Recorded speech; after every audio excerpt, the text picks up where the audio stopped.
بسم اللہ الرحمن الرحیم۔ آج کی ویڈیو بن رہی ہے سنابل و شمائل کے بڑھتے قدم یزیدیت کی طرف کہو یا نجدیت کی طرف یا ندوہ اور دیوبند اپنے دادا کی پیروی کرنے کے لیے تیار ہو سکتے ہیں۔ کل شیء یرجع الی اصلہ کے مطابق اس کا مصداق بن سکتے ہیں۔ وہ ندوہ سے فارغ ہو کے آئے تھے تو یہ بھی وہیں چلے آئے واپس کہ اب ہماری بریلیوں میں دال نہیں گل رہی ہے تو آپ لوگ ہمیں قبول فرما لیں۔ ندوہ والوں سے کہیں کہ ہمارے دادا یہیں سے پڑھ کے گئے تھے، آپ لوگ ہمیں قبول فرمائیں۔ بریلی والوں نے ہمارے اوپر سپاٹے مارنا شروع کر دیا ہے۔ مناظر بمبئی، مناظر ملت اور شیر بمبئی جناب مفتی کلیم حنفی صاحب نے مقاعد حشمتی پر وہ ضربیں لگائی ہیں کہ یہ اب کدھر ہی کے نہیں رہے۔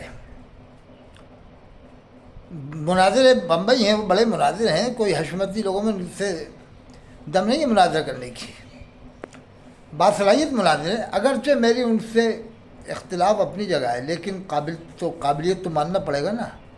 وہ قول ہے نا الفضل کیا ہے، قول مجھے یاد نہیں ہے، الفضل جملہ یاد نہیں آ رہا۔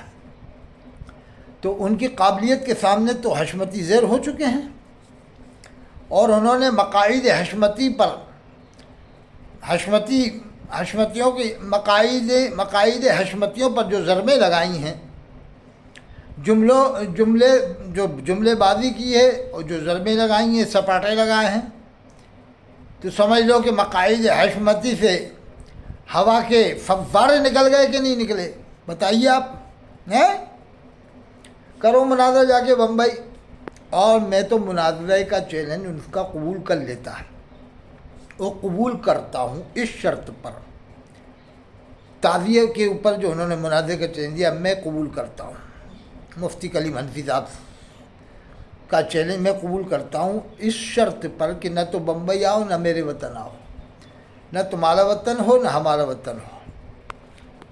مرکز ایک ایسا ہو جسے تم بھی مانو ہم بھی مانیں، وہ مرکز روحانیت ہے، مرکز عقیدت ہے، امام اہل سنت، تاجدار اہل سنت، تاجدار ولایت، سند العاملین، سلطان الکاملین، حضرت شیخ معین الدین چشتی سنجری اجمیری رحمۃ اللہ علیہ کے دربار میں جاؤ، وہاں بیٹھ کے مناظرہ کر لو۔ میں نے اب تمہارا چیلنج قبول کیا، چلو آ جاؤ۔ نہ وہ تمہارا گھر ہے نہ میرا گھر ہے، بیچ میں ہے، سینٹر ہے، سب کا ہے، سب کا سینٹر ہے وہ تو۔ یا پھر ایسا کرو کلیئر شریف آ جاؤ، وہاں پر کر لو، یا حضرت پیر فتح اللہ صاحب کا مزار رائے سین میں، خواجہ غنی نواز اجمیری کے بھانجے ہیں، ایم پی میں ہی ہے، اندور سے 230 کلومیٹر کے قریب، یہاں کے مناظرہ کر لو۔ دیکھو میں بتاؤں، حشمتی لوگ کے قدم یزیدیت کی طرف، نجدیت کی طرف، دیوبندیت کی طرف یا ندویت کی طرف کدھر بھی جا سکتے ہیں۔ ویسے بھی سنابل رضا کا سسر دیوبندی، وہ شہاب الدین دیوبندی، وہ تو دکھانے کے لیے مرید کرایا، جس کا مرید کرایا پھر یہ ان کے بھی باغی ہو گئے تھے۔ مفتی اختر رضا صاحب کے بھی تو باغی ہو گئے، اب بیعت ٹوٹ گئی، اب کس سے مرید کرائیں گے لوگ۔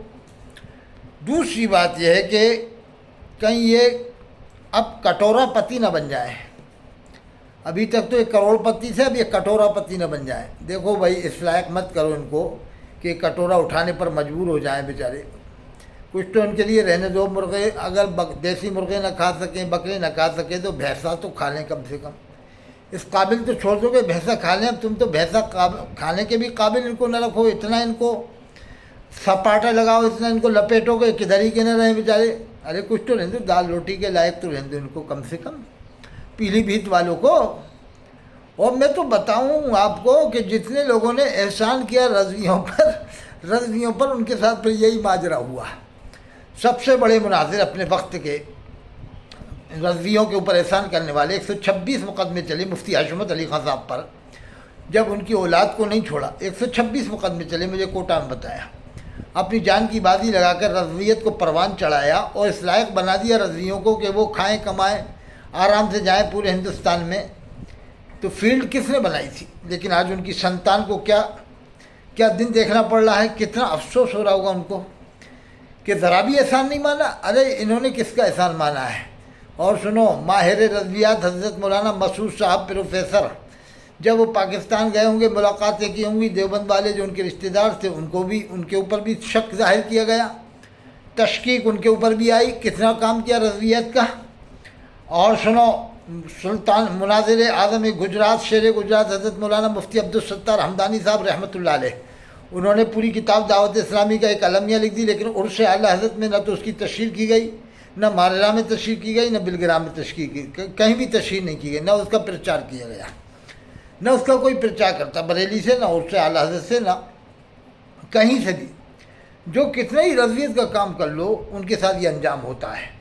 دیکھو، مفسر اعظم ہند حضرت مولانا قاری ظہیر صاحب کو کیا کہا گیا کہ یہ علماء کونسل میں بیٹھتا ہے، گمراہ ہے، اس کے پیچھے نماز نہیں ہوگی. سب سے بڑے مفسر دنیا بریلویت میں، ان سے بڑا کوئی مفسر نہیں ہے ابھی. حضرت مولانا قاری ظہیر الدین خان صاحب رحمۃ اللہ علیہ، جو امام ہے اسماعیل حبیب مسجد بمبئی کے، ان کو نہیں چھوڑا گیا کہ اس کے پیچھے نماز نہیں ہوگی. اور مفتی اعظم ہند کے خلیفہ مفتی غلام محمد ناگپوری، ان کا کون سا جرم تھا؟ ان کو بھی کافر کہا گیا محدث کبیر نے، اور بریلی کے پیر صاحب نے، ایک مفتی صاحب نے کہا. تو وہ بھی تو مناظر تھے، انہوں نے انکشاف حق کا جواب بھی لکھا تھا. مفتی غلام محمد ان کو بھی کفر کا فتویٰ لگایا گیا، نسیم ملت اڑیسہ والوں پر لگایا گیا، زاہد ملت نیپال والوں پر کفر کے فتوے لگا. ارے جس نے رضویوں پر احسان کیا ان کو یہی دن دیکھنا پڑا. انتخاب عالم قدیری مناظر اعظم ہند تھے، سلطان المناظرین تھے، قاری تھے، بہترین عالم تھے، بہترین مقرر بہترین تھے، ان کو کافر کا لقب دیا گیا. تو یہ انجام ہوتا ہے جو رضویت پر احسان کرتا ہے. اور بھی میں آپ کو بتا سکتا ہوں، ایک دو نہیں اور بھی ہیں، جیسے جیسے نام آتے جائیں گے یاد ویسے ویسے میں بتا سکتا ہوں. بہرحال ہوشیار ہو جاؤ، ان لوگوں کی پرچا کرنے کوئی فائدہ نہیں، اللہ رسول کے گن گاؤ بس.